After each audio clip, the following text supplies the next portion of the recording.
Hallo allerseits, willkommen zum ersten Update des Panzer 3 in Afrika Bodybuilds mit Panzermeister 36. Falls ihr den Panzermeister 36 nicht kennt, das ist ein Kanadier, der sehr gerne Stuck 3, aber auch Panzer 3 baut, und der sollte jetzt, ja, in dem Moment, wo ihr dieses Video seht, auch sein erstes Update veröffentlichen. Also schaut's bei ihm vorbei, der macht wirklich tolle Sachen, und es ist sicherlich interessant, wenn ihr dann seht, was er mit seinem Panzer 3 Bausatz so anstellt. Der baut von Dragon den Panzerkampfwagen 3 Ausführung H in der Smart Kit Version. Also das ist ein sehr moderner Bausatz. Was ich hier baue, ist doch etwas altbackener. Das ist ein alter Bausatz aus den 90ern von Dragon aus der Imperial Series. Bausatznummer ist 9032. Panzerkampfwagen 3 Ausführung G Afrika Korps. Wie gesagt, es gibt mittlerweile deutlich bessere und modernere Bausätze, aber ich muss sagen, ich baue den nach wie vor sehr gern, und ich bin, glaube ich, auch mir ziemlich sicher, dass das einer der Bausätze ist, die ich bisher so am häufigsten gebaut habe. Ich habe auch noch einen im Lager.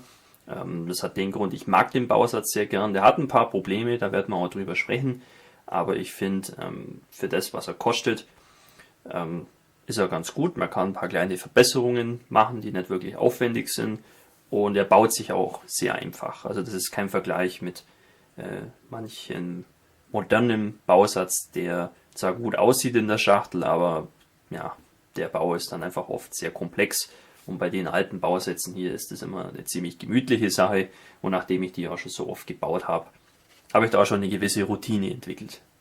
Wie ihr sehen könnt, ist das Modell schon komplett zusammengebaut.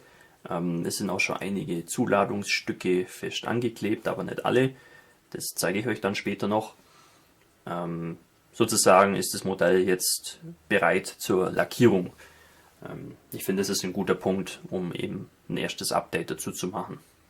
So, ich würde jetzt sagen, wir schauen uns die einzelnen Teilbereiche von dem Modell ein bisschen genauer an, und ich gehe auch darauf ein, was ich abgeändert habe oder wo man ein bisschen aufpassen muss, wenn man das Modell auch so bauen will. Der Turm als solcher ist ziemlich einfach zusammenzubauen, besteht aus wenigen Teilen. Eine Inneneinrichtung ist nicht vorhanden. Dafür hat der Bausatz aber im Gegensatz zu vielen anderen älteren Dragon-Bausätzen den Vorteil, dass hier diese seitlichen Luken als Einzelteile beiliegen und man die eben auch in ihren Scharnieren beweglich einsetzen kann. Also man kann die beliebig positionieren. Bei manch älteren Bausatz ist das einfach bloß eine Platte, die man da draufklebt. Da ist nicht mal ein Loch dahinter. Das ist ein bisschen schade. Bei dem Bausatz hier ist es einfach eine schöne Sache, dass das alles schon für uns zum Öffnen ist, dass wir da nicht weiter dran rumschnitzen müssen. Finde ich, ist eine gute Sache und auch einer der Gründe, warum ich diesen Bausatz so gerne mag. Das Hauptproblem von dem Bausatz ist der Staukorb hier hinten. Das Blöde ist nämlich, dass da eine Platte fehlt, und zwar praktisch die innere, könnt ihr jetzt wahrscheinlich schlecht sehen, praktisch die an die Rückseite des Turms zeigt, die man kaum sehen kann, aber da ist eben keine Platte da und es sieht einfach blöd aus, weil wenn man genau hinschaut, kann man da einfach reingucken. Das darf nicht sein, das ist ja eine Staukiste, die muss ja irgendwie zu sein. Und das ist eigentlich so das Entscheidende, was man hier ändern muss. Das zu verschließen, ich verwende da gerne immer von den Alpine-Figuren diese Plastikverpackung. Das geht ganz gut, da schneide ich mir ein relativ großes Stück raus, streiche das Teil mit Sekundenkleber ein, klebe es ein und dann trimme ich die überstehenden Kanten ab, verschleife es ein bisschen und dann passt es schon. Also da muss man jetzt nicht groß spachteln oder so, das ist ganz gut, dieses dünne Plastikmaterial, weil die Kanten, die kann man ganz leicht rund schleifen und dann passt es schon. Eine weitere Schwierigkeit sind hier diese Balken, möchte ich es jetzt mal nennen, die den Korb hier halten. Der Bauplan ist da ein bisschen vage, was die Positionierung davon angeht, wie da die Abstände sein sollen. Ich mache das immer so nach Bauchgefühl. Das ist ein bisschen blöd zu beschreiben. Aber ich sag mal, wenn dann der Winkel und alles passt vom Staukorb als solchen, weil der hängt so ein bisschen nach unten, so ganz leicht. Wenn der Winkel dann stimmt und alles symmetrisch ist, dann klebe ich es an mit ein bisschen Tamiya Extra Thin. dass das dann auch schnell hält und in der Position bleibt. Ja, da ist die Bauanleitung einfach ein bisschen schwach und es sind auch keine Markierungen vorhanden, wo vor allem auch diese Halterungen den Turm berühren sollen. Also da muss man einfach schauen, dass das plausibel aussieht. Hinten am Turm habe ich hier dann schon mal mit dünnem Kupferdraht so eine Leine gespannt zwischen den Verschlüssen. Das sieht man oft auf den Vorbildfotos. Da wurden dann diverse persönliche Gegenstände befestigt, welche Trinkflaschen und sonstige Behälter. Die würde ich normalerweise jetzt auch schon ankleben. Das Problem ist nur, hier kommt ja später mal eine Turmnummer hin. Und das ist dann blöd, wenn da schon die ganzen Feldflaschen davor sind. Da bringt man das Abziehbild irgendwie schlecht dazwischen. Deswegen habe ich die Leine schon mal angeklebt und die Flaschen kommen dann dran, nachdem die Abziehbilder und so weiter positioniert sind. Eine weitere unschöne Sache an dem Bausatz allgemein sind Auswerfermarken. Da gibt es diverse hier am Turm, die ziemlich störend sind. Zum Beispiel hier auf diesen Kissen, nenne ich es jetzt mal, an der Kommandantenluke. Da sind Auswerfmarken drauf. Gut, die kann man relativ leicht rausschleifen. Diese Kissen sind dick genug, dass man da auch ein bisschen Material abnehmen kann. Aber ja, da sieht man einfach das Alter von dem Bausatz schon sehr deutlich. Wesentlich störender sind die Auswerfmarken hier an diesen Stellen, vorne an der Abdeckung von der Kanone. Das ist wirklich sehr ungünstig, der Platz, und es ist auch kaum möglich, die irgendwie wegzuschleifen. Ich habe das folgendermaßen gemacht. Ich schäle da diese 4 Nietköpfe vorsichtig ab, verschleife dann diese Auswerfmarken und klebe dann die Nieten wieder an. Mir ist persönlich bisher nichts Eleganteres eingefallen. Mittlerweile habe ich da auch Routine drin, es funktioniert. Es ist jetzt nicht das Unbequemste, aber es ist wirklich eine blöde Stelle für Auswerfmarken. Dann kommen wir zum Kanonenrohr. Das ist aus dem Bausatz. Das ist zwar zweiteilig, aber mit ein bisschen Vorsicht lässt sich es auch ganz gut verschleifen, dass man da keine Lücken und so weiter sieht. Da muss man nur aufpassen, dass man nicht zu viel schleift, weil sonst ist das Rohr nicht mehr rund, sondern dann nimmt man halt oben und unten immer mehr ab und dann hat man ein eiförmiges Kanonenrohr. Das ist natürlich nicht so schön. Auf fast allen Fotos von diesen Fahrzeugen in Afrika sieht man hier an der Kanone so eine Abdeckung aus Stoff, um einfach den Rücklaufmechanismus vor Staub zu schützen, nehme ich an. Da gibt es auch Resinteile dafür und was man noch alles machen kann. Ich persönlich habe das mit Stückchen aus diesem Hanuta Verpackungspapier nachgebaut. Das ist einfach, der Modellbauer kann nichts wegwerfen, was irgendwie halbwegs verwendbar aussieht, und diese Hanuta Papierchen sind irgendwie schon ganz praktisch, gerade für solche Sachen. Da habe ich mir einfach dünne Streifen geschnitten, den Bereich am Rohr mit Sekundenkleber bestrichen und dann rumgewickelt und dann anschließend, nachdem es getrocknet war, noch ein bisschen verschliffen und mit Mr. Surfacer überzogen. Und jetzt sieht es eigentlich, finde ich, sehr überzeugend aus. Die letzte Änderung betrifft hier das Koaxial-MG. Die MGs im Bausatz, die sind etwas klobig, gefallen mir nicht so gut, haben auch keine geöffnete Mündung. Da habe ich einfach einen Teil aus der Restekiste genommen. Ich glaube, das ist irgendwie aus einem Tamiya-Bausatz raus. Das hat eine offene Mündung. Ich habe es mir richtig abgelenkt, eingeklebt. Sieht gut aus. Da gibt es nicht mehr zu tun. Ja, eine Sache gibt es noch zu erwähnen. Hier seitlich am Turm, seht ihr, wurde ein bisschen gespachtelt. Das hat damit zu tun, hier ist praktisch ein Verbindungspunkt zum Gießast und der ist sehr groß und unschön. Und beim Heraustrennen, beschädigt man ganz automatisch hier ein bisschen diese Ecke. Und das ist eigentlich auch ganz wichtig, dass man das dann wieder repariert, verschleift und gegebenenfalls eben auch ein bisschen spachteln muss. Hilft ja nichts. Jedenfalls, das ist also eine kleine Reparatur. Da merkt man auch dem Bausatz wieder sein Alter an. Solche großen Angusspunkte findet man bei modernen Bausätzen eher nicht mehr. Man könnte auch noch weiteres verbessern, zum Beispiel die Kommandantenkuppel. Die ist etwas grobschlächtig ausgeführt. Ja, vielleicht gibt es da auch irgendwie Ersatz aus Resin. Wenn man es jetzt so baut wie ich, dass alle Sehschlitze geschlossen sind, geht's auch. Aber ja, schöner ist es schon, wenn alles ein bisschen ausgefahren, offen ist. Das bleibt aber jedem selber überlassen, ob er das machen will. Also das Bausatzteil als solches ist schon in Ordnung. Ja, aber es geht auch schöner. Kommen wir jetzt zur Wanne. Hier ist relativ viel geändert worden, wie man sehen kann. Vor allem ja, bei der Zuladung, beim Werkzeug und auch noch ein paar andere Kleinigkeiten. Das werde ich euch jetzt alles auch noch erklären. Ich mache jetzt hier bloß mal alle Teile weg, die noch lose sind. Die möchte ich separat lackieren. Das ist hier zum Beispiel ein bisschen Ersatzketten. Und hier vorne die Ersatzketten und natürlich hinten auch. Das ist sehr typisch für die Zeit vom Afrika-Korps, dass die Panzerkampfwagen 3 immer sehr viele Ersatzketten mitgeführt haben, vor allem vorne und hinten so quer hängend. Da habe ich mir schon passende Bolzen besorgt. Seht ihr hier, kleine Bolzen, die dann eben die Ketten halten sollen. Das Blöde ist nur, der Bausatz hat nur 2. Deswegen muss ich aus dem anderen Bausatz, den ich noch habe, mir nochmal 2 borgen, damit ich das alles sauber einhängen kann. Also diese Einzelteile gehen auf die Seite. Die schauen wir uns dann später nochmal genauer an. Schauen wir uns zuerst mal die Seite vom Fahrzeug an. Hier wurde relativ viel abgeändert. Teils schreibt es die Bauanleitung vor, teils habe ich das auch selber gemacht anhand von Vorbildfotos. Fangen wir mal mit den Änderungen an, die der Bauplan vorgibt.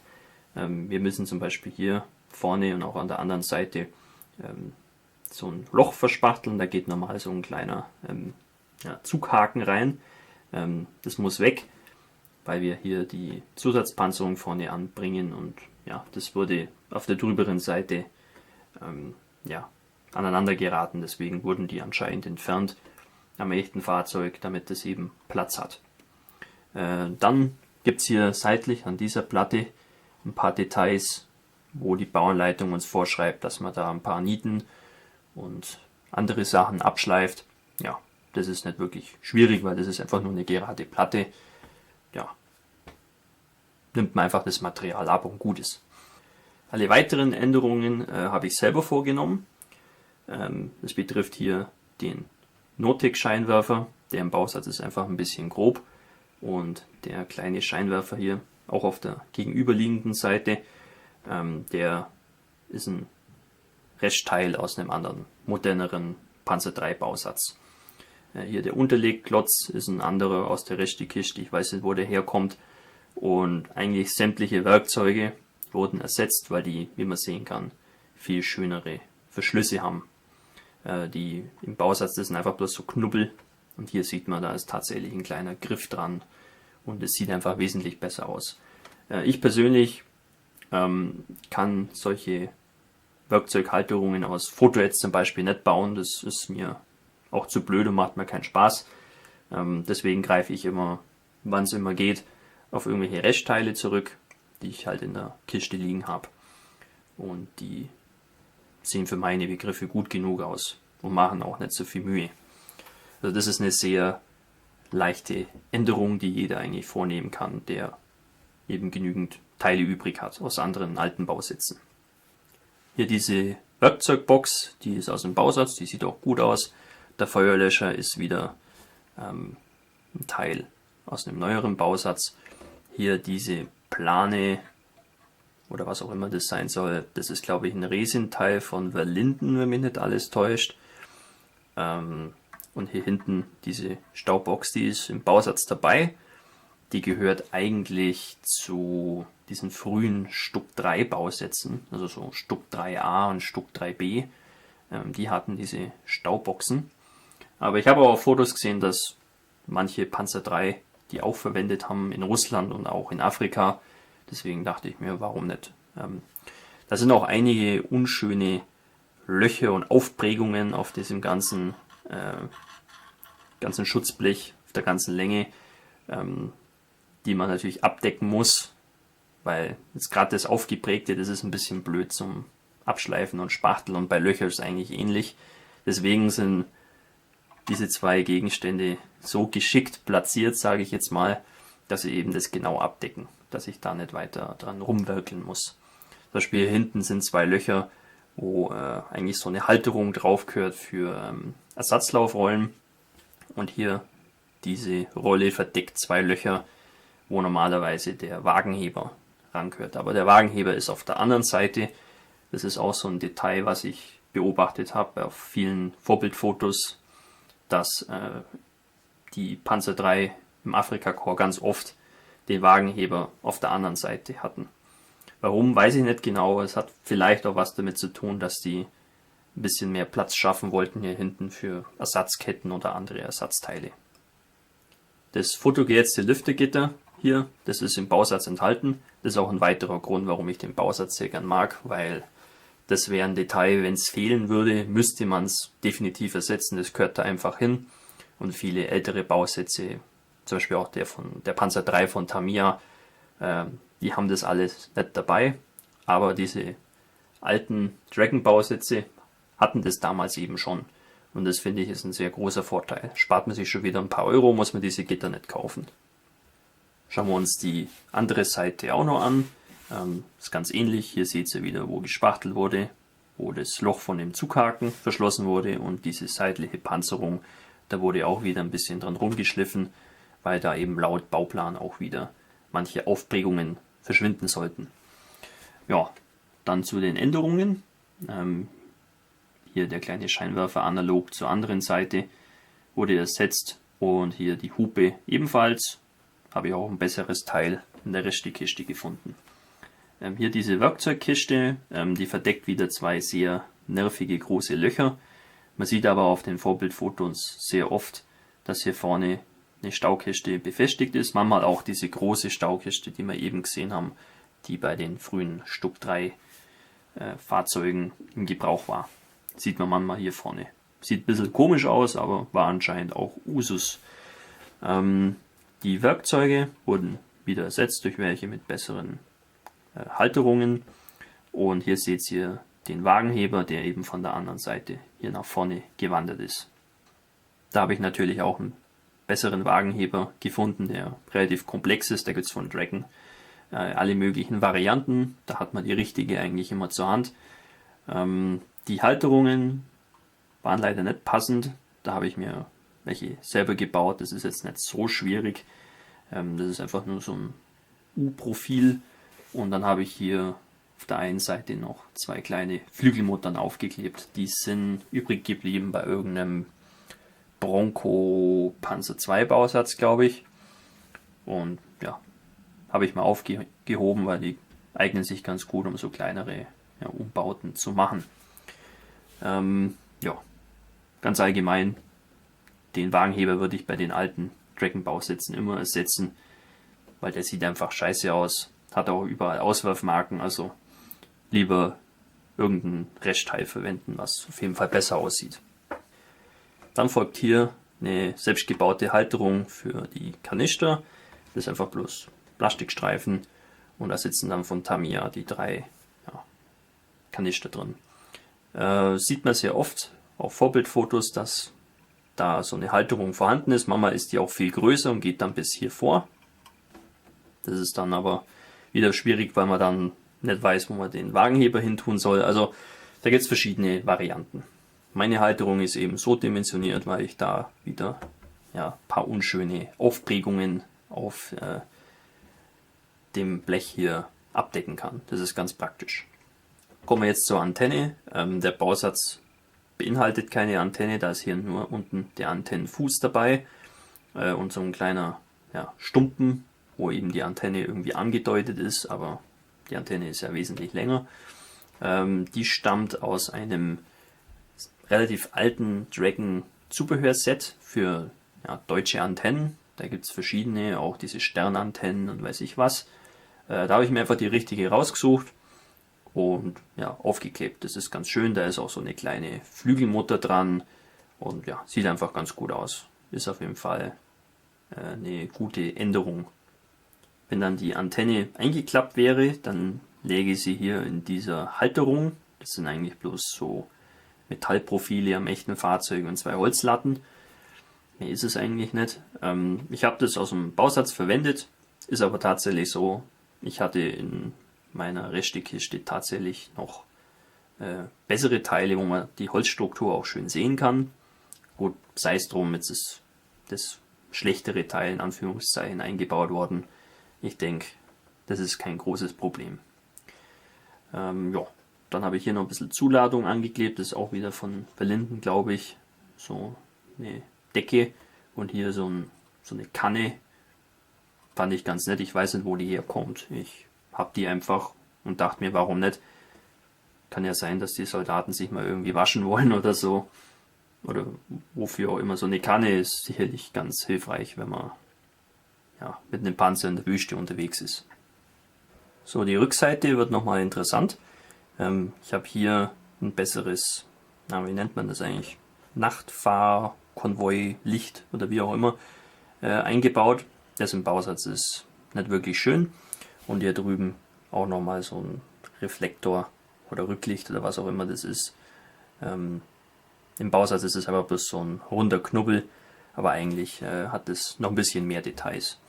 Und ja, ich habe mittlerweile so viele Panzer IIIs gebaut, dass ich da alle möglichen Ersatzteile irgendwo rumliegen habe und dann eben ja, solche älteren Bausätze ganz leicht aufwerten kann. Hier oben auf dem Motordeck seht ihr das Abschleppkabel mit seinen Halterungen. Das ist auch ein Teil von dem neueren Bausatz, wo überblieben ist. Der ursprüngliche Bausatz hier hat die Halterungen, allerdings nicht ganz an der richtigen Stelle. Und die sind halt massiv ausgeführt, also man kann da selber kein Kabel irgendwie einfädeln oder einlegen oder wie auch immer. Deswegen bin ich hergegangen und habe diese Halterungen alle abgeschält, ganz vorsichtig, und habe dann hier dieses bessere Teil stattdessen aufgeklebt. Das ist richtig dimensioniert, also die Abstände, und es passt alles. Das ist eigentlich ganz gut gemacht. Die Nebelwurfanlage hier hinten ist im Bausatz sehr einfach ausgeführt. Die geben uns eigentlich nur das Gehäuse. Die eigentlichen Nebelschießbecher sind nicht vorhanden. Da habe ich mir so beholfen, das sind hier die Nebelbecher von dem Panzer III oder Panzer IV Bausatz, ich weiß nicht genau, die übrig waren. Und die habe ich allerdings verkehrt rum eingeklebt. Also die Öffnung ist sozusagen nach innen zeigend. Das ist die Rückseite, was ihr hier seht. Aber das entspricht dem Original von diesen frühen Nebelschutzbechern wesentlich besser. Die hatten nämlich, wenn sie also noch unbenutzt waren, so kleine Deckel. Und die sehen eigentlich genauso aus. Also Deckel mit so einer Schraube in der Mitte. Wie es der Zufall will, das passt wirklich perfekt da rein. Kommt dem Original wirklich sehr nahe. Das Einzige, was fehlt, da sollten noch so kleine Sicherungsketten dranhängen, weil wenn natürlich die Nebelwurfanlage ausgelöst wird, dann fliegt ja der Deckel davon und das Nebel kommt raus. Und damit der Deckel nicht irgendwie liegen bleibt und man den immer verliert, ist der halt mit einer Kette normalerweise gesichert, dass der dann hinten so baumelt. Und dann kann man wieder auffüllen, Deckel drauf, und dann ist das Ganze wieder bereit. Solche dünnen Ketten habe ich allerdings nicht in meinem Fundus. Müsste dann, wenn auch, aus Fotoads sein. Ja, bin ich jetzt nicht so der Fan davon. Ich kann jetzt damit leben, dass diese Ketten nicht da sind. Das Entscheidendere ist eigentlich, dass hier die Nebelwurfbecher da sind, sonst wäre es eben leer. Ein bisschen Zuladung darf hier hinten natürlich auch nicht fehlen. Das ist hier eine Transportkiste aus Resin, ich weiß nicht von welchem Hersteller, ich habe da verschiedene. Habe ich auf einem Foto gesehen, die wurde da einfach so drauf gebunden. Habe ich hier jetzt mit einem dünnen Kupferdraht nachgestellt, dass das eben auch hält. Und dann habe ich hier auch noch aus Bleifolie so einen Lappen oder kleine Decke, die da einfach liegt. Finde ich es sehr realistisch zu positionieren, weil die Bleifolie sich eben sehr schön formen und anpassen lässt. Eine Sache, die ich bei fast jedem Modell sehr gern mache, weil es einfach realistischer aussieht, ist hier hinten die Schutzbleche ein bisschen verbiegen. Das sind eigentlich die ersten Teile, die bei so einem Panzer verdengelt werden. Und es geht ganz einfach mit den Fingern oder mit einer kleinen Zange und dann sieht es eigentlich ganz cool aus. Kann man auch weiter vorne machen. Da ist es allerdings ein bisschen schwieriger, weil man dann oft auch ein Problem mit der Passung bekommt. Aber hier hinten ist es egal, da kann man eigentlich alles Mögliche verbiegen. Kommen wir jetzt noch zur Vorderseite. Hier gibt es nicht viel zu sagen. Auch hier habe ich wieder die Bleche verbogen, was einfach realistischer aussieht. Und das Maschinengewehr habe ich auch wieder ersetzt durch ein schöneres Teil mit einer offenen Mündung. Weil wie schon beim Turm erwähnt, die Maschinengewehre im Bausatz sind sehr grobschlächtig, gefallen mir gar nicht. Deswegen ist es eigentlich eine klare Sache, dass man die dann ersetzt. Schauen wir uns jetzt noch das Fahrwerk an. Hier gibt es nicht viel zu sagen, außer dass es wieder sehr nervige Auswurfmarken gab hier hinten am Leitrad. Hier auf diesen Stegen, das ist natürlich eine saublöde Stelle, kann man kaum irgendwie spachteln, deswegen bin ich hergegangen und habe es einfach abgeschliffen, bis es weg ist. Die sind nicht allzu tief, aber ja, ganz ehrlich, ist wirklich eine blöde Stelle für die Auswurfmarken. Ich denke, da hat es der Panzermeister wesentlich leichter mit seinem moderneren Bausatz. Der muss sich mit so einem Schwachsinn auf jeden Fall nicht beschäftigen. Allgemein das Fahrwerk ist die frühe Variante mit den schmalen 36 cm Ketten und dementsprechend auch schmales Treibrad mit den runden Löchern, wie man es bei den frühen Panzer IIIs eben gerne sieht, und auch die schmäleren Laufrollen. Die Ketten aus dem Bausatz habe ich nicht verwendet, die wären korrekt und auch in Ordnung, aber die hängen halt am Gießast dran und sind ein bisschen fischhäutig hier und da. Ist nicht so schön, deswegen habe ich mir aus einem anderen Panzer III Bausatz, den ich habe, die Ketten rausgeklaut. Das sind nämlich Magic Tracks. Da spart man sich viel Arbeit und die Details sind auch viel schöner. Also hat nur Vorteile. Und bis ich den anderen Panzer III mal baue, kann es gut sein, dass ich mir da vielleicht irgendwelche Friul-Ketten oder sonst irgendwas dafür gönne. Deswegen stört mich das jetzt nicht weiter, wenn ich den irgendwie zerpflücken muss. Wann es immer geht, baue ich die Ketten von so einem Modell immer als kompletten Strang zusammen. Dann kann ich sie nämlich wie jetzt abnehmen am Stück und separat lackieren. Ihr seht, ich habe das hier nicht verklebt. Es ist auch nicht ans Fahrwerk geklebt, sondern es sind nur die Kettenglieder zueinander verklebt. Und dann kann ich das eben ganz leicht abziehen und separat lackieren. Ich nehme das mal kurz ab. Ist jetzt auch nicht wirklich bruchgefährdet. Also das geht eigentlich ganz gut. Das ist eine ziemlich praktische Sache. Das einzig Blöde an den Magic Tracks ist manchmal, dass sie an der Innenseite ganz leichte Auswurfmarken haben. Habe ich halt einfach dadurch behoben, dass ich jedes Kettenglied da eben ganz vorsichtig abgefeilt habe. Das ist eine Sache, die nimmt vielleicht eine Stunde in Anspruch und dann hat man wirklich eine sehr schöne Kette. Geklebt wird das Ganze immer mit Revell Contacta Professional. Das ist ein Kleber, der relativ dickflüssig ist und nicht so schnell trocknet. Und da gehe ich immer her und klebe praktisch den ganzen Kettenstrang einmal zusammen und lege es dann ums Fahrwerk rum. Die Enden dürfen natürlich nicht verklebt werden, sondern nur ineinander gehackt werden. Ja, dann sorge ich dafür, dass der Durchhang oben passt. Da stecke ich immer die Wattestäbchen rein und dann passt es. Dann kann es über Nacht trocknen und am nächsten Tag kann ich es hier so als Stück abnehmen und ganz leicht auf- und abziehen, wie ich will. Und ja, es lässt sich einfach wesentlich besser lackieren so. Also es hat eigentlich nur Vorteile. Das Treibrad, Leitrad und die Stützrollen, die sind schon fest verklebt. Die Laufrollen hier unten habe ich nur provisorisch mit ein bisschen Holzleim eingeklebt, also die kann ich wieder abnehmen. Das sollte relativ gut gehen. Genau.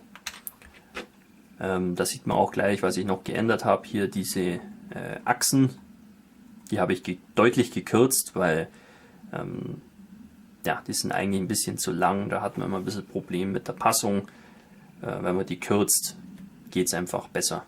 Dann passen die Räder besser drauf. An der Wanne selber wurde auch einiges verändert. Zum Beispiel sagt einem die Bauanleitung, dass man die erste Stützrolle versetzen muss. Das bedeutet, man muss hergehen und praktisch die erste Stützrolle komplett abschälen und verschleifen und dann hat man ein neues Teil, was man eben an entsprechender neuer Position neu ankleben kann. Dann sind ja auch noch diverse Löcher zu verspachteln, hier oben drin, wo praktisch die Halterungen reingehen von dem Schutzblech. Das habe ich relativ einfach gemacht. Einfach ein Stück Plastik rein, möglichst knapp abgezwickt, bisschen verschliffen und dann mit Tamiya Extra Thin mit der Wanne verschmolzen. Das sieht nicht ganz so schön aus, aber das sieht später eigentlich keiner mehr. Genauso wie die ganzen Auswurfmarken und Löcher, die wir unten an den Schutzblechen finden. Das ist nicht weiter schlimm. Ansonsten ist der Bau vom Fahrwerk planmäßig erfolgt. Das ist nicht weiter schwierig. Hier seht ihr die ganzen Zubehörteile, die noch nicht fest mit dem Modell verklebt sind. Die möchte ich separat bemalen und altern, wenn es geht. Hier diverse Ersatzkettenglieder. Hier bei der Sektion sind diese Verbindungsbolzen von den Ketten praktisch so durch die Führungsszene durchgesteckt. Bei den neuen Dragon-Bausätzen sind die oft separat dabei, was ich ganz praktisch finde. Das ist ein nettes Detail, was man noch hinzufügen kann. Hier seht ihr die ganzen Bolzen, 4 Stück an der Zahl, die vorne und hinten diese großen Kettensegmente halten werden. Das sind die Trinkflaschen, die hinten an den Turm gehen, an diesen Messingdraht, den ich da befestigt habe. Ersatzrollen sind aus einem anderen Bausatz, habe ich mir auch wieder geklaut, weil hilft ja nichts. Die Rollenanzahl im Bausatz selber ist halt wirklich nur auf die beschränkt, die man braucht. Aber man sieht halt auf den Fotos immer sehr viele Ersatzrollen am Panzer befestigt. Das ist aber nicht weiter schlimm, dass jetzt die fehlen, weil der Bausatz, wo ich die rausgenommen habe, da möchte ich die Rollen sowieso umrüsten auf den breiteren Typ. Deswegen können diese schmäleren gerne für dieses Projekt verwendet werden. Ja, und dann habe ich hier noch 3 deutsche Tropenhelme. Das sieht man auch oft im Jahr 1941 vor allem, dass eben diese Panzer 3 ganz viele Ausrüstungsgegenstände außen befestigt hatten und da ist oft auch eben dieser etwas sperrige Tropenhelm drunter. Das sieht man meistens vorne am Turm irgendwo hängen und das möchte ich auch machen. Das Problem ist bloß genauso wie bei den Trinkflaschen, da käme ich mit den Abziehbildern irgendwie ins Gehege und deswegen müssen die vorläufig separat bleiben. Natürlich ist da dafür auch ein Diorama vorgesehen, das könnt ihr euch ja leicht vorstellen, ich baue sehr gerne Dioramen. Der Plan sieht vor, dass dieser Panzer 3 ein verlassenes britisches Fahrzeug passiert. Da habe ich mir von IWG Models den Marmon Harrington Mark II besorgt. Der passt eigentlich ganz gut für diese Zeitperiode, würde ich mal sagen. Bin ich schon ganz gespannt. Das ist das nächste, was ich bauen werde. Und dann werde ich mir auch schon Gedanken machen um die Figuren. Ich habe schon mir Figuren besorgt, um eben hier eine Panzerbesatzung zu haben, die teilweise im Panzer, teilweise auch außerhalb vom Panzer sich aufhält. Vielleicht sind auch ein paar dabei, die das Fahrzeugwrack irgendwie untersuchen oder irgendwie durchstöbern, ob sie irgendwas Brauchbares finden. Das ist so grob der Plan. Und ansonsten halt einfach irgendwie eine Wüste oder eine Straße und Wüste, ich weiß noch nicht genau. Also das Diorama als solches, wird jetzt nicht so kompliziert, nehme ich mal an. Soweit so gut. Das ist eigentlich alles, was dazu zum Sagen gibt. Ich hoffe, ihr fandet das interessant und an euch geht nochmal der Aufruf, schaut euch das erste Update vom Panzermeister an. Der freut sich bestimmt auch, wenn ihr vorbeischaut und der hat bestimmt auch viel Interessantes zu erzählen zu seinem Panzer 3. Alles klar, vielen Dank fürs Zuschauen und wir sehen uns wieder im nächsten Video. Euer Hame Kabakas.